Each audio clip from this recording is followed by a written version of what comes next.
جو دعا دوسروں کے لیے مانگی جائے وہ بڑا اثر رکھتی ہے، اور جب اللہ سے آپ دوسروں کے لیے کچھ مانگیں تو اللہ اس کے عوض آپ کو اس سے بڑھ چڑھ کے عطا کرتا ہے۔ یہ باتیں تو ہم اکثر سنتے رہتے ہیں، لیکن آج کسی دوسرے کی بات نہیں ہے۔ یعنی اللہ کے کسی بھی بندے کے لیے آپ دعا کریں کہ پروردگار وہ تکلیف میں ہے، اس کی تکلیف دور کر دے، تو صرف اسی کی تکلیف دور نہیں ہوتی، اللہ کہتا ہے اسے میرے بندے سے محبت ہے تو میں بھی اس کی بھی تکلیف کا خیال کروں، یہ میرے بندے کی تکلیف کا خیال رکھتا ہے، میں اس کی تکلیف کا خیال رکھتا ہوں۔ یہ تو عام بندوں کی باتیں ہیں نا، لیکن جو ہوں ہی اللہ کی محبوب ہستیاں، اور پھر بندہ ان ہستیوں کے لیے دعا مانگے، یعنی عجیب بات ہے، اور پہلو بڑا عجیب سا ہے کہ دعا مانگے کس کے لیے؟ محمد و آل محمد کے لیے۔ یعنی بات ایسی ہے کہ کئی دفعہ تو یہ ڈر لگتا ہے کہ کوئی محبت اہل بیت میں مجھ سے ناراض نہ ہو جائے کہ یہ کیا بات کہہ رہے ہیں، ہم ہوتے کون ہیں جو اہل بیت کے لیے دعا مانگے؟ بھائی بات اتنی سی ہے کہ ہم کوئی بھی نہیں ہوتے، نہ ہماری کوئی بساط ہے، نہ کوئی حیثیت ہے، نہ ہم اس قابل ہیں کہ ہم دعا مانگیں، لیکن مسئلہ صرف اتنا سا ہے کہ جب ہم دعا ان کے لیے مانگتے ہیں تو مانگ ان کے لیے رہے ہوتے ہیں، لیکن ہمیں پتہ ہے اتنی بڑی ہستیوں کے لیے جب کا نام لے رہے ہیں، ان کے لیے اللہ سے سوالی بنے ہیں، تو اللہ یقیناً صرف اس سوالی بننے کا ہمیں پتہ نہیں کتنا بڑا اجر عطا فرما دے گا۔ بے شک بے شک بے شک۔ اور ایک روایت جسے بیان کیے بغیر میں اپنی گفتگو کو اس حوالے سے بالکل بھی آگے نہیں بڑھا سکتا، اور میں ہمیشہ اس کو بیان کرتا رہتا ہوں جب بھی ذکر ہوتا ہے، کہ اس کا ترجمہ جو کیا گیا ہے، اور ترجمہ جو ہے اس کا وہ یہ ہے کہ ایک دعا ہے۔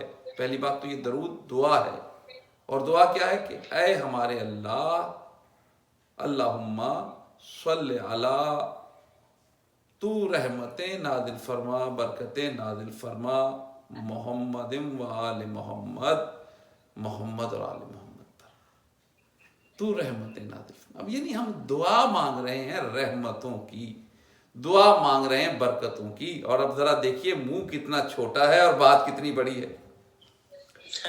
یعنی وہ جو خود رحمتوں کو ترس رہا ہو، جو برکتوں کو ترس رہا ہو، وہ ان کے لیے دعا مانگ رہا ہے جنہیں وہ پروردگار بڑے فخر سے کہتا ہے وَمَا أَرْسَلْنَاكَ إِلَّا رَحْمَةً لِّلْعَالَمِينَ، اے میرے حبیب ہم نے تو تجھے عالمین کے لیے رحمت بنا کے بھیجا، اور پھر اس آل کے لیے مانگ رہے ہیں جو اس رحمت للعالمین کی آل ہے،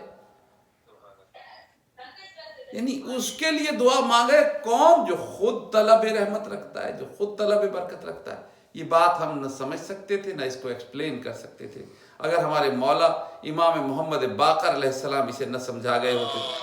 صلی اللہ علیہ وسلم۔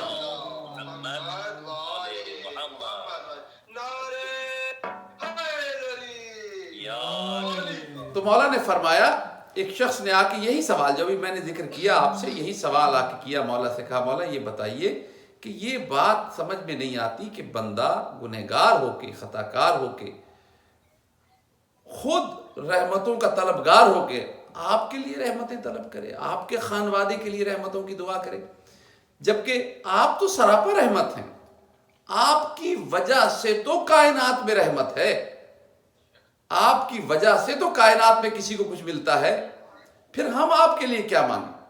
اور ہمیں کیوں کہا گیا کہ ہم مانگیں؟ اللہ عظمت للہ۔ میرے مولا نے مسکرا کے کہا کہ مانگتے ہمارے لیے ہو لیکن ملتا تم ہی کو ہے۔ کہا مولا بے شک ایسا ہی ہوگا، لیکن بات سمجھ میں نہیں آتی، عقل تسلیم نہیں کرتی، کیسے مان لیں اس بات کو کہ جب ملنا ہمیں ہے تو ہم مانگ آپ کے لیے کیوں رہے؟ ہم براہ راست اپنے ہی لیے کیوں نہ مانگے؟ ہمیں یہ نہیں کیوں نہیں کہا گیا کہ ہم اپنے لیے رحمت مانگے؟ مسکرا کے مولا نے کہا بیٹھ جا، اسے بٹھایا، خادم سے کہا جاؤ جا کے برتن لاؤ اور پانی لاؤ۔ خادم ایک برتن ایک لے آیا، ایک پانی لے آیا، میں اپنے لفظوں میں بیان کروں، ایک جگ لے آیا اور ایک کپ آف واٹر لے آیا، خالی کپ لے آیا۔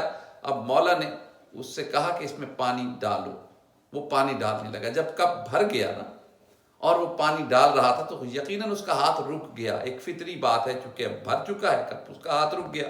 مولا نے کہا نہیں اور ڈالو۔ اب جو اس نے اور ڈالا تو کپ تو بھرا ہوا تھا، وہ پانی کپ کے اندر تو نہیں رکنا تھا، وہ کیا ہوا؟ پانی زمین پہ گرا کپ سے ہوتا ہوا۔ مولا نے اس شخص سے کہا تجھے بات سمجھ میں آئی؟ اس نے دیکھ کے کہا مولا کچھ بھی سمجھ میں نہیں آیا۔ مولا نے کہا دیکھ یہ بھرا ہوا ظرف تھا، اس میں جب مزید پانی اڈیلا گیا تو اس سے ظرف کو کوئی فائدہ نہیں ہوا، بلکہ اس ظرف کی نسبت سے وہ پانی پلٹ کے زمین کی طرف آ گیا۔ بالکل اسی طرح جب تم ہم محمد و آل محمد کے لیے اللہ سے رحمتیں طلب کرتے ہو تو وہ رحمتیں پلٹ کے تم اہل زمین کی طرف آ جاتی۔ صلوات ذرا محمد و آل محمد۔